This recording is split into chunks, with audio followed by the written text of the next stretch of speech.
Hey there, you mean DC fans, and welcome if you are new. I'm Mantis, and today we're going to get into Absolute Batman the Ark M special.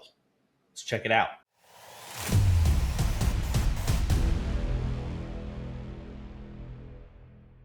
So, with this Absolute Batman Ark M special, we'll be getting in a bit of history of Dr. Amadeus Arkham and the birth of Arkham Asylum, told through Amadeus's writings. More importantly, his book, Who Was Jack the Ripper, is a warning and a plea to stop the evil he unleashed upon the world.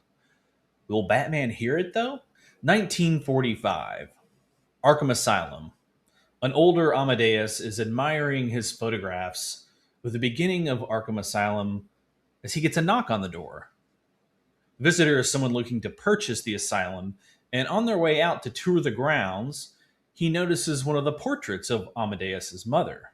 Transitioning to further back in the past, we get a bit of a history lesson of Amadeus's very early childhood. His mother looks out the window in the rain, anxious for her husband to return from the American Civil War, as Amadeus's father was a soldier in the Union Army. She sees a soldier approach the house, and she, Amadeus, and his two siblings all rush to the front of the door to greet him as he had made it back. Opening the door, they quickly realize that it's not their father, but another soldier with a letter. And if you've ever seen someone from the War Department show up with a letter, you know what that means. Excuse me? I get a telegram from one of you ladies from the War Department? The letter informs her that her husband had been killed at the Battle of Palmetto Ranch, which, if you know your American history, was technically after General Lee of the Virginian Army had already surrendered a month earlier. In fact, he was killed in a pointless battle, actually initiated by the Union. Suffice it to say, Amadeus's mother didn't take the news well at all because she steals a soldier's gun and kills him. Something broke in her because she then turned the gun on her children and executed Amadeus's siblings one by one until she got to him, and then paused. She instead put the barrel in her own mouth and pulled the trigger. And why she chose to spare him that night, he will wonder for the rest of his life. After that terrible night, Amadeus was put into a Gotham orphanage until he was a young man and exited with a dream to help people like his mother. To build a place where people like her could get the help they need, a place he would call Arkham Asylum.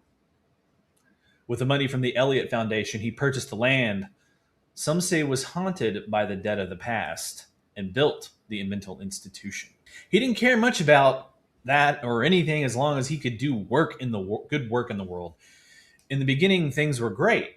A good facility and staff where patients could get help, even some of the more far gone and violent patients. From tragedy to triumph, his mother would have been really proud of him. But there were issues as well. Issues like Jack Doe, a man who committed multiple murders, men, women, and children. Even after his arrival to Arkham, he killed two nurses and seemed happy about in his killings. This type of far gone inmate presented a challenge to Amadeus, one he was determined to cure. Back to the buying section here, Amadeus and the prospective buyer are now walking through the cell blocks. He asks, why has Arkham fallen so far at this point? He says fewer and fewer patients, better facilities in Metropolis, sponsored by the Lazarus Corporation, for example. It seems also that the purchaser had previously donated to keep Arkham to keep it afloat the last few years. Amadeus knew this doing his research on the prospective buyer. The buyer is very intent on helping people with mental issues, especially kids, and even asked Amadeus if he had any kids, to which Amadeus stutters and answers no. We get a flashback of Amadeus answering the door of the asylum to a blood-soaked child.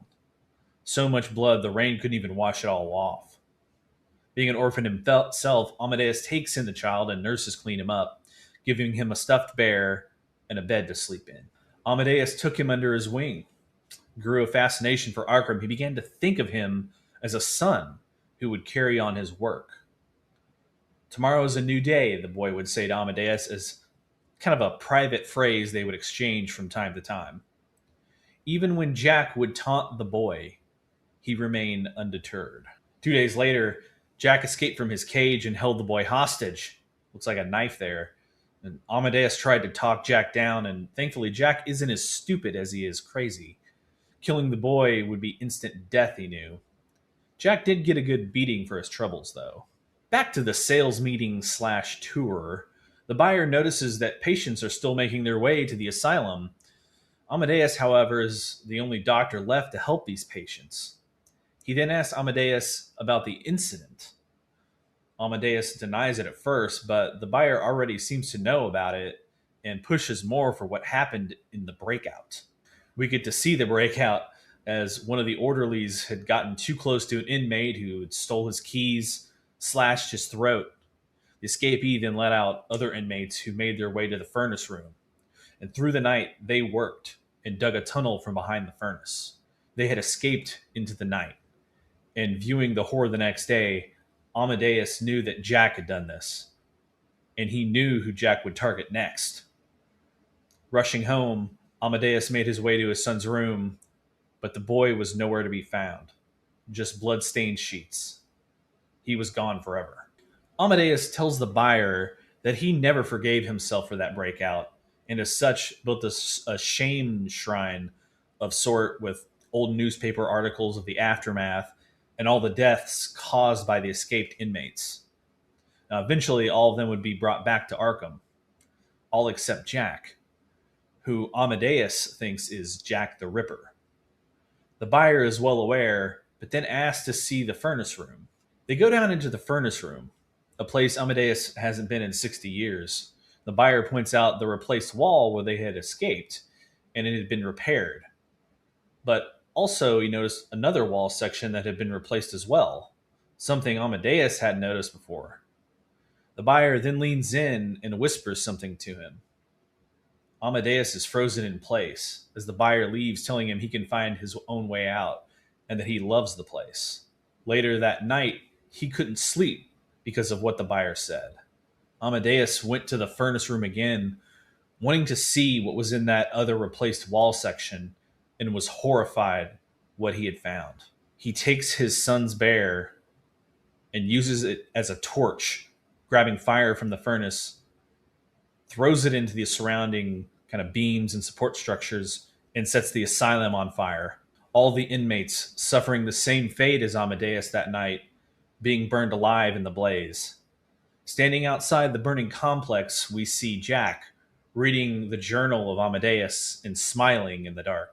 Now, back to current times of Ark M, we can see Jack with a painting of the burning asylum on the wall, reading notes from the journal. We all know who this is. The Joker was Amadeus' son all along. He is the one who killed all those inmates and let them escape. The one who purchased Ark M. The one who pretended to believe in helping people. We see what Amadeus found in that replaced section of the furnace room. It was Jack the Ripper's body, with a note reading, "Tomorrow's a new page." The exact same thing the buyer slash his son slash the Joker had whispered to him down in the furnace room. Exiting his office into a control room, someone asked him, "What am I supposed to be looking at, sir?" "You're watching our target." "Batman," he responds. Batman is battling some criminals here, heavily armed criminals, and is really having no issues. The Joker notes that Batman is a former patient, which technically he was with Bane capturing him. The other person asks, "What's next?" And the Joker has plans with Batman, he responds. Now, Batman stops the robbers from stealing the bank money, and viewing everything, the other person says that they've seen enough. Enough to know that Batman is no real threat. Standing in front of the view screen of Batman dismantling the group of criminals, the Joker is pondering his plan. The voice says, "I can handle him easy."